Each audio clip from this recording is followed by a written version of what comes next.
In this episode of the Exit Insights podcast, I'm talking to Paul Franco, who is building a financial planning practice by acquisition.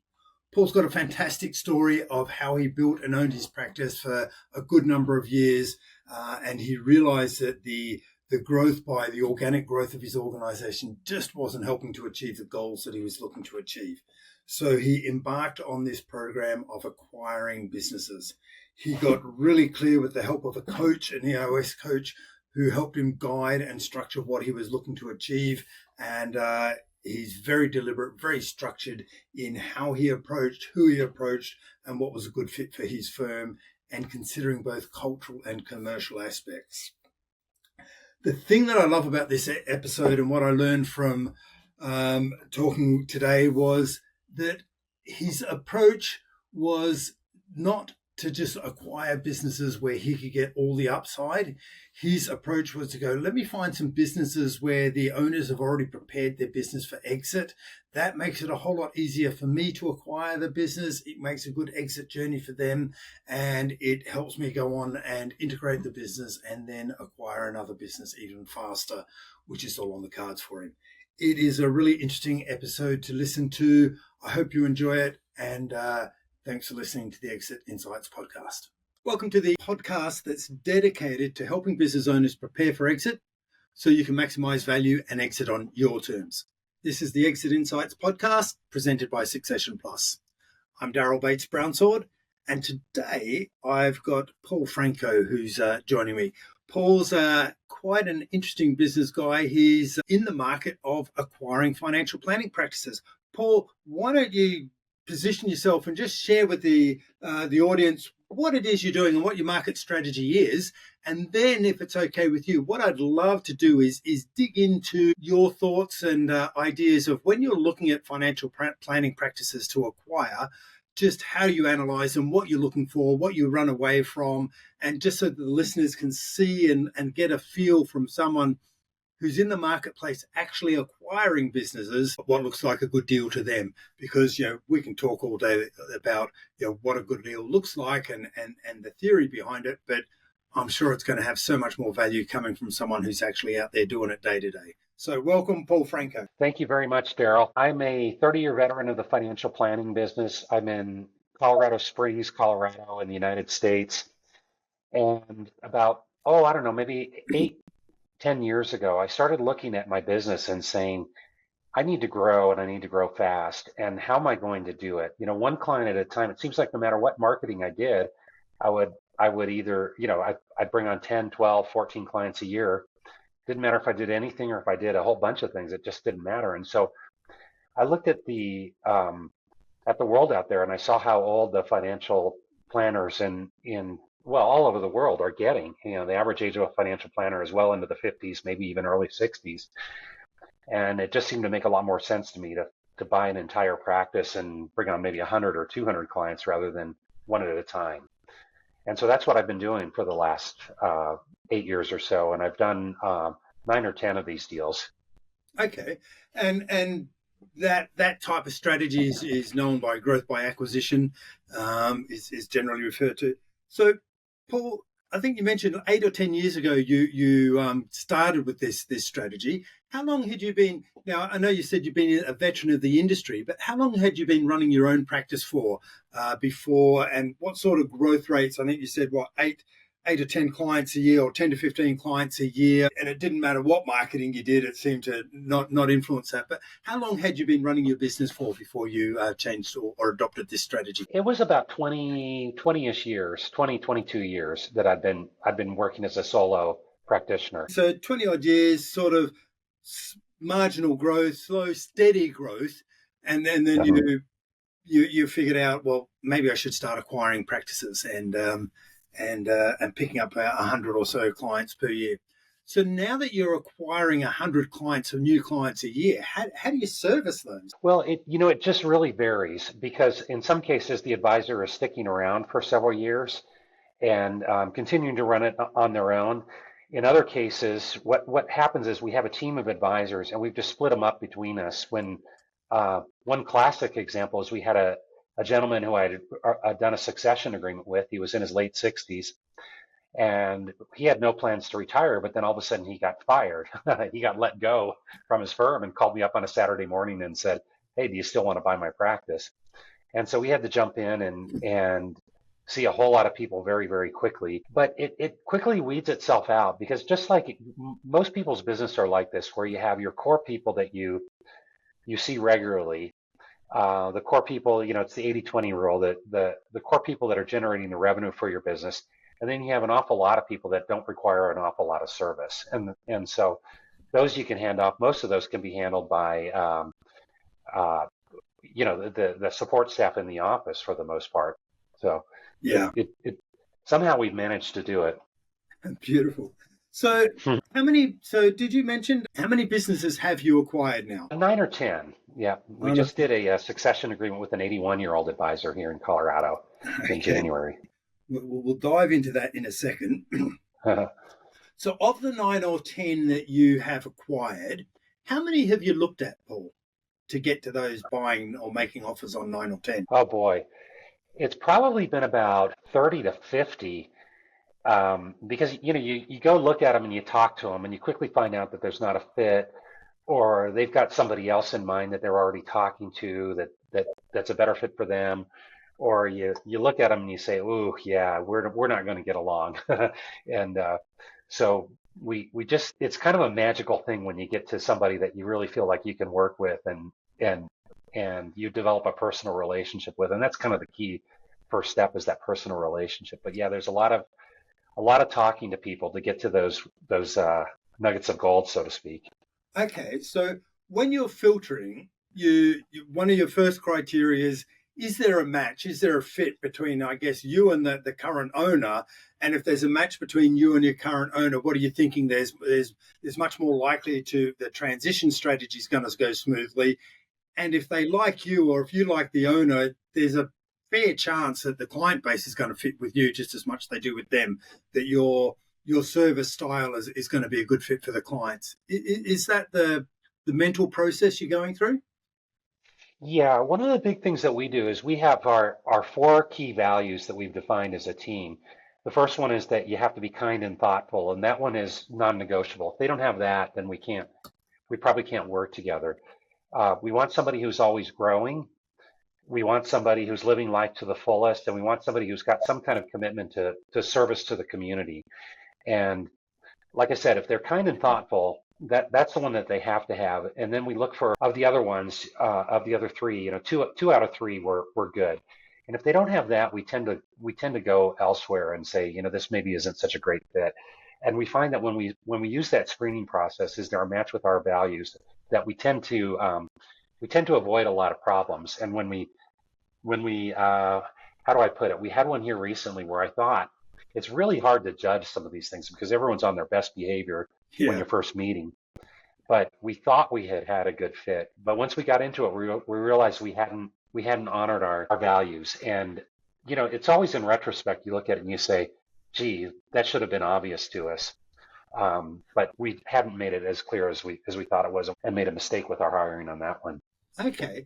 So have you got some sort of systemized process and or a checklist that you use to go through, or are you just doing it from memory and in the moment type of thing? We have a checklist, and what we're looking at in our industry is we're looking at things like, do you have a system for serving your clients?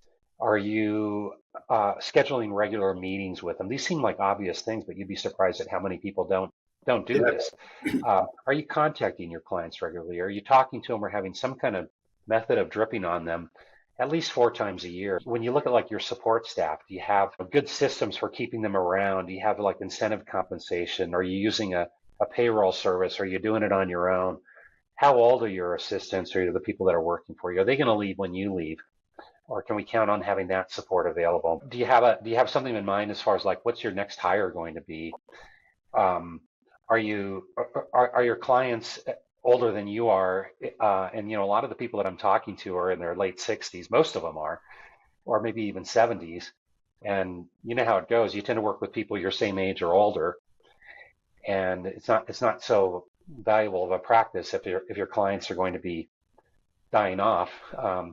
Do you have a system to stay in touch with the next generation of your clients, the children of your clients, and potentially have some continued relationship when the client passes away? Are you keeping track of business opportunities in the practice? Is the practice growing? I mean, boy, there's just an awful lot of these things. What tends to happen is people reach a certain age and then the practice sort of plateaus and then sort of starts to decline Yeah, in terms of the revenue and the relationships and that kind of thing. And that makes for a less valuable, less desirable practice. sure. So, Paul, if I'm reading it right, it's first let's get the cultural match, and then let's Uh-huh. start to look at the commercials. And once you start looking at those commercials, have you got a methodology that you use for going, well, here's how much I think this business is worth. Here's what I'd pay for it. Is there a formula there that you got in your head?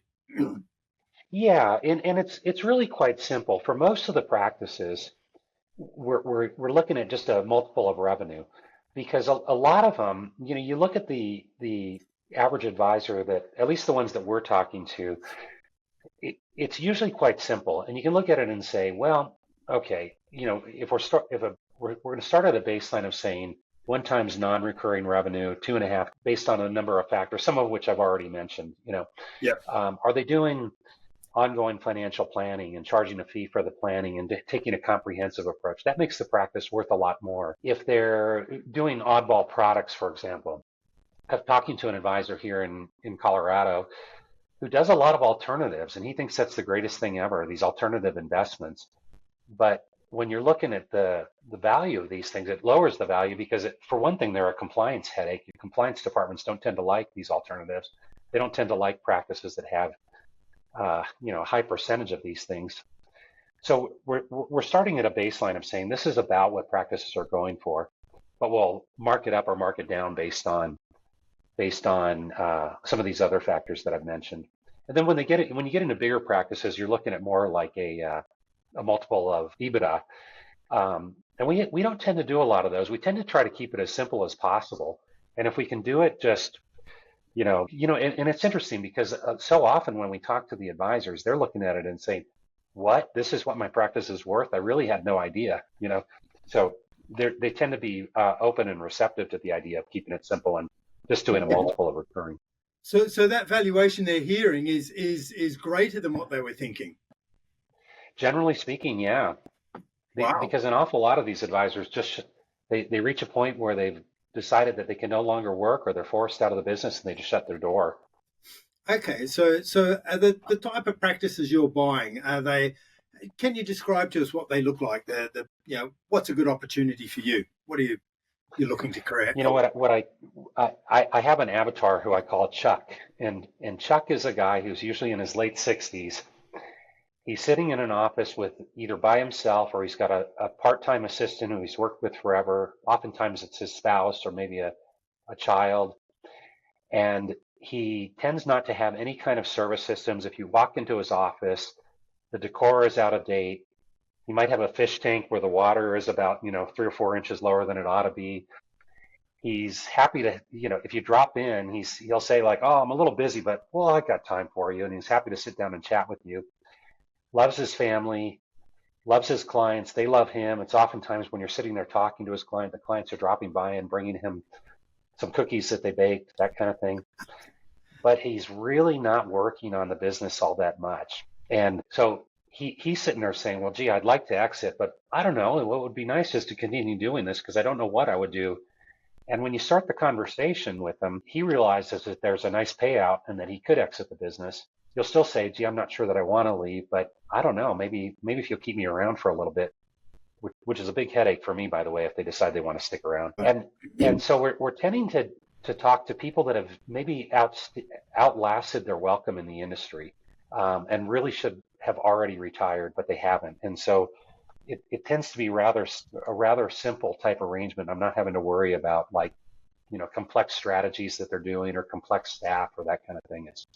It's somebody that really needs to exit. Mm-hmm. Okay.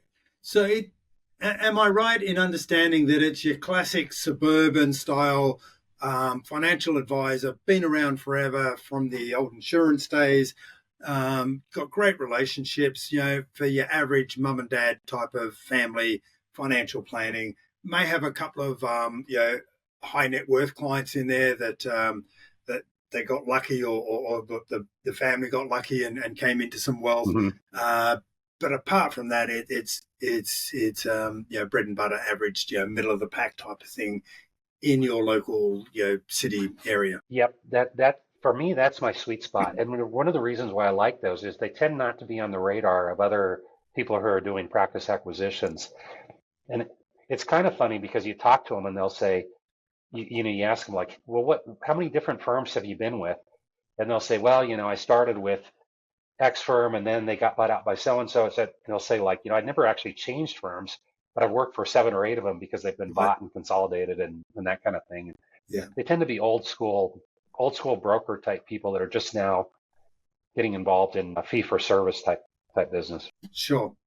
So when you bring them in, do you bring them all into a bigger central office location? No, we try to keep it, and I think this is a part of our value proposition, is we try to keep it as flexible as we can for them. So, we're in 3 cities in Colorado, and it's the major cities in the state. So we can service all, the clients in all of these areas. But we don't try to bring it in. We don't try to rebrand them unless they want to. I think rebranding under our name is the right way to go. But a lot of times people have a lot of pride in their name and their website and that kind of thing, whether it's deserved or not. But if they say, I just want to continue in my office and continue under my branding and continue working as I am, we're fine with that. Ideally, what we try to say to them, or part of our value proposition is to say, look, let's simplify your life so you can do more of what you love, because you're getting pushed out of the industry by the regulatory requirements, by the paperwork. You're doing less client meeting and more paperwork and more stuff that you're not really equipped to do. Let us take some of that off your plate so you can focus on these relationships with people who love you and you love them. So, Paul, I'm guessing you've got some sort of vision. What is it you're looking to build? We keep saying we want to get to 10 billion in assets by 2031, which is a big stretch goal for us, because what we want to do is we're thinking about our own exit strategy. Yep. And I have 2 key partners who are my successors. I'm 59 years old today, actually. Happy birthday. Thank you. And our plan is to build this giant business so that we can either exit or just continue to grow. For me, I'd like to be like Warren Buffett and keep working till the day I die. And my why for wanting to build this big business is I want to preserve some key pieces of open space in Western Colorado. That's what I would like my fortune to go to one day. Okay. So you've got a big plan, and you've got a vision in terms of size, in terms of funds under management and the clients you're looking after. Have you got a pace of how many businesses you're acquiring every year? Are you on some sort of cadence? Is it have you got a list of that you're going through to look at prospects? We've been doing about 1 to 2 a year, and this year we said this isn't enough. Yeah. Well, in the past, and we've got to get up to 4 to 6. And now what I'm thinking of it more as it is not so much the number of businesses, because the number isn't so much important. It's the assets. And so what we'd very much like to do is to sign agreements with around $1 billion in assets total this year. Yeah. And if we did that, I'd be happy as can be. And as you grow, I'm guessing that either you're going to have some sort of team that you can acquire a lot of smaller businesses that to make up that assets under management, or I'm guessing just to maintain the pace, you're going to have to start acquiring bigger practices. Yeah. And one of the things we do, you may be familiar with EOS, or Entrepreneurial Operating System. We follow that, and we work with an EOS coach, and that's been transformational, because Great. Like a lot of businesses, I know how to sell, I know how to go out there and talk to people, but the day-to-day running of the business, that's a mystery sometimes, and we mess it up big time. And so the great thing about EOS is we've got it laid out, we've got an accountability chart, we know what our next hire is going to be, we know how many people we need to hire to achieve these goals. Brilliant. And just what steps we need to be taking. And the coach is there to say, well, this is realistic or this is not. And here's what you need to be thinking of in addition to what you're doing. Okay. And I'm guessing your role is the visionary? Yes, it is. Yeah, it is. And thank God I have a business partner who I'm meeting with after this. We have our same page meeting every few weeks where we meet early in the morning and we just talk about the business.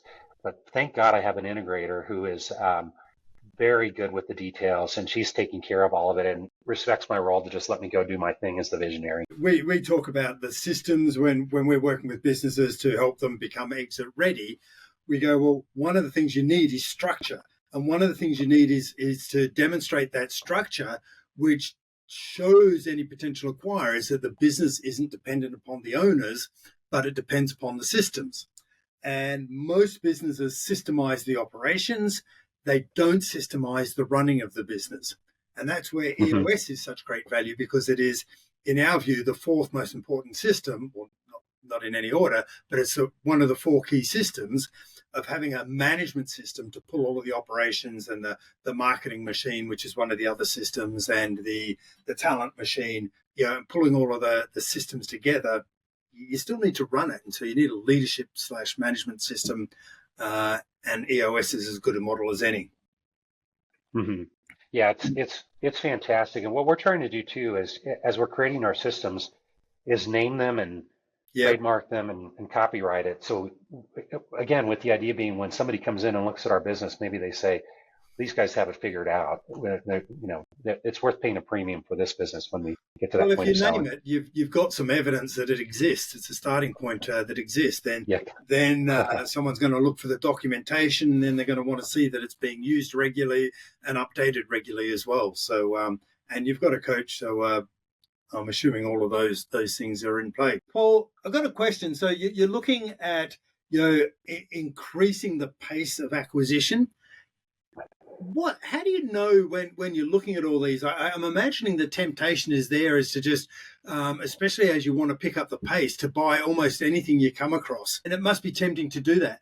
What is it you must see to go, there's no way I'm buying that? And you mentioned earlier that, you just don't get on with the current owners, and you just know that there's just probably going to be some friction there when you try and integrate. But what else would you see to go, look, there's no way I'm touching this? Can you spell that out a bit for us? Yeah.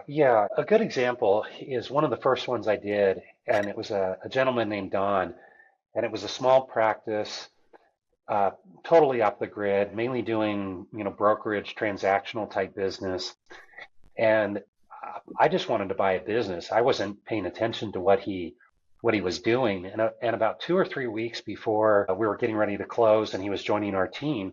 I asked him, I just assumed this was going to be a standard thing. I said, well, how are you keeping in touch with your clients? What do you do? What's your system? And he kind of started laughing.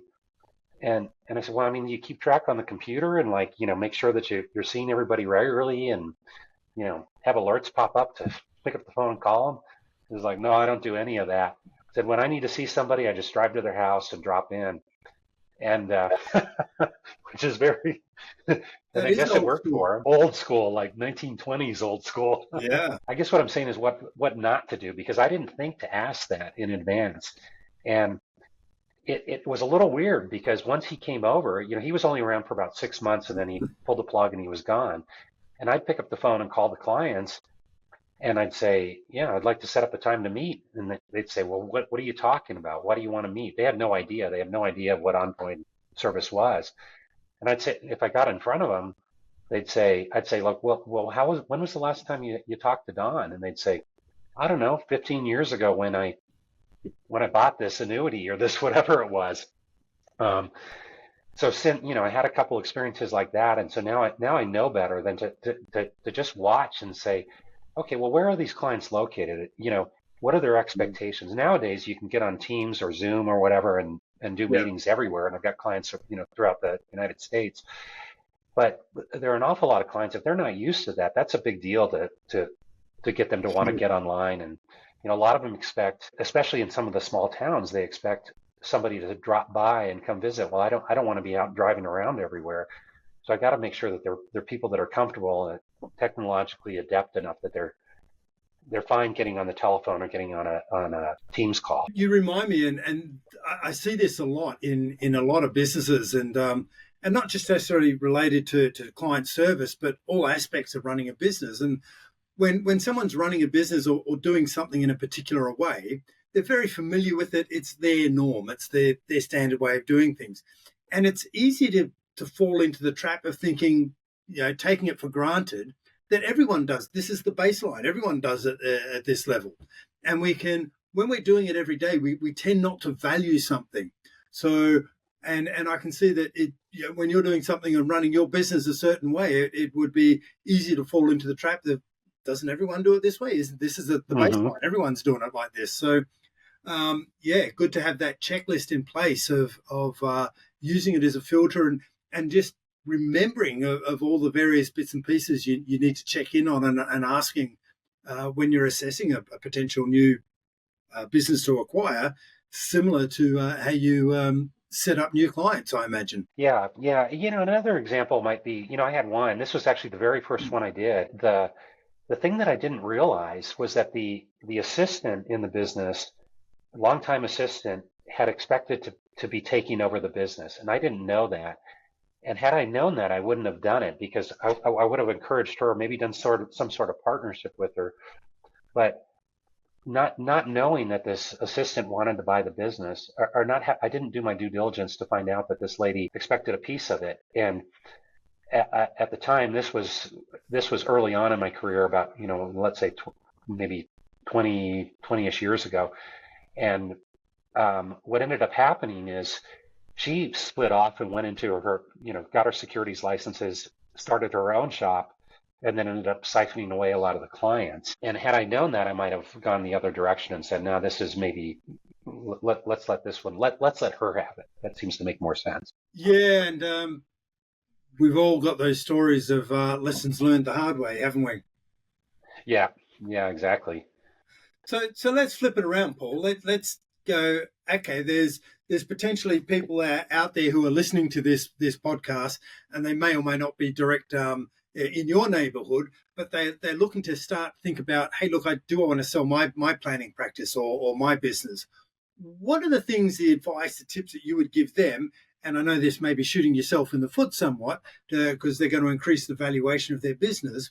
But what are the things that you would encourage them to do if they're thinking about selling their business to someone like yourself, to make their business really more attractive and to get that deal to go through nice and easily, so it's a win for both parties? I would be looking at the client base as a starting point and saying, all right, what's going to happen when the person acquires the business is they're going to go through a process and say, all right, I want these clients here, but I don't want these other ones. And so often what people do is they have a client base of, let's say, 500 people, but they're really only servicing the top. What I would be doing is I would be looking at your client base. I would be segmenting them. I would be saying, all right, this group here, they don't really fit me.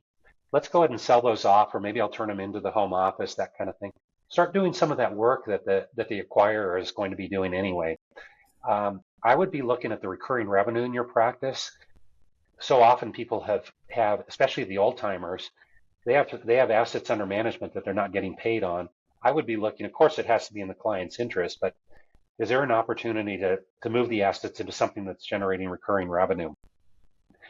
I would be looking at developing those relationships with the children of the key clients, not all of them, but maybe your top 20, so that you can, if they pass away, you've got that relationship and you retain the assets. I would be looking at making sure that your assistant is somebody that's going to stick around, or somebody that if they're going to retire, maybe encourage them to retire now, and then find the next generation of somebody to be there. I'd be looking very carefully at your client demographics, because like I was saying before, the clients tend to age with you. And I would be looking for opportunities to bring in some younger folks, because that helps the valuation to have younger people in there. Growth is important for the business. So often people's businesses stop growing, and you may not necessarily want it to grow, but you got to have some measure of growth if you want your valuation to be a little bit higher. Boy, there's an awful lot of these things that you could look at. I would just make sure that you're thinking about what the seller wants and what the seller is going to want, and start putting those things in place now. And actually, as the buyer, I say the seller, I meant to say the buyer. And as the buyer, I actually would prefer that they take care of these things, even though it increases the purchase price. It vastly simplifies your life if they've already taken care of some of these things. Right. So you're saying, okay, so it actually You want a business that's already well run. It means that Yeah. the transaction's going to happen better, faster. It's already profitable. Are you already also looking into the client base that you're acquiring and going, okay, where's the opportunity? Where can I take this client base so that I can leverage the valuation that's already there?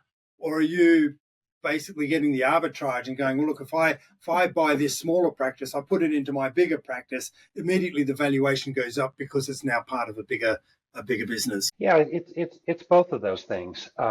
Because there's always going to be some nuggets of gold in the practice that make it worth buying. But oftentimes what you end up with, and that gentleman Don that I was telling you about, oftentimes what you end up with is almost like a list of warm leads because they bought something 10, 15 years ago. Doesn't mean they care that much about the current advisor, and they certainly don't care about you, especially if you're living in another city. Yeah. So you've got to make sure that you capture that. And like any leads, you don't want them slipping through the net. Mm-hmm, mm-hmm. Yeah. Okay. So, Paul, I'm just thinking, where you've got a process where you it sounds like you're very systemized, you're very structured. You've got a process where you go through and identifying and filtering out practices that you want to buy.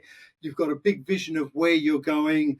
You know exactly the process of integrating these businesses, and it sounds like you're not.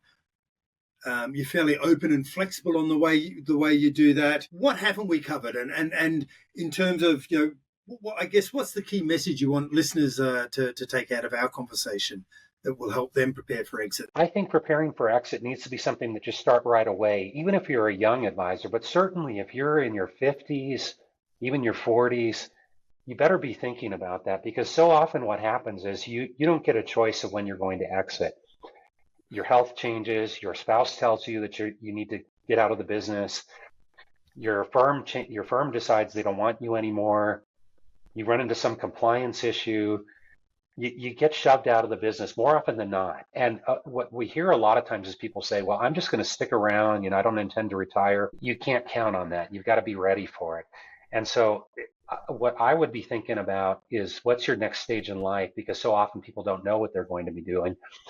What are you going towards, not what you're leaving? What is your vision of what you're going to be doing when you exit your business? Because you got to be ready for that time when it's thrown in your lap that you're leaving. And so do what you can now to increase the value of it and have some plan in mind. And I can give you several examples of people who have sold their business and then they still don't know what they're doing. And you talk to them a year later and you say, well, how are you doing? Well, honestly, I'm a little bit bored. I don't exactly know what I should be doing. Or they start some career that they, some other thing, like maybe they'll sell real estate, which is just sort of a hobby. They haven't figured out what they want to do. But prepare your business for sale before the value starts to decrease, because that's what happens with most of them. Yeah. They hit the practice value peaks at around the 60s-ish age and then continues to decline. Get it sold while it's at its peak. So top tip from Paul Franco, get your business exit ready so that it'll be ready when you're ready to exit and you'll get to do it on your terms and make sure the money works. You said that very nicely, more succinctly than I did. My job is just to pull together all the great ideas from the guests on the show. So, Paul, look, I really appreciate you sharing your exit insights with us today. Thank you very much for having me and allowing me to be on your podcast, Daryl. Yeah. I really appreciate that. And for all the listeners, we'll put some links in the show notes and on the website, because I think you've got some good things that you want to share with people that just help them, tap into everything you've learned. Yeah, thank you. I sure appreciate it. I hope you enjoyed this episode of the Exit Insights podcast. And if you have, now's a good time to subscribe and make sure you get notified of all future episodes. Now, if the topics have raised questions about the value potential in your business or how you will exit like a boss, then contact me and arrange a free strategy call where we can discuss what's required for you. Otherwise, if you'd simply like to learn more about how to prepare for when you want to exit, then you can download a copy of our ebook called It All Begins with Insights. The link is in the show notes. In this book, we'll show you how a business insights report can be used to assess your business to uncover your intangible assets and identify the value potential if you're ready for exit and your business is exit ready.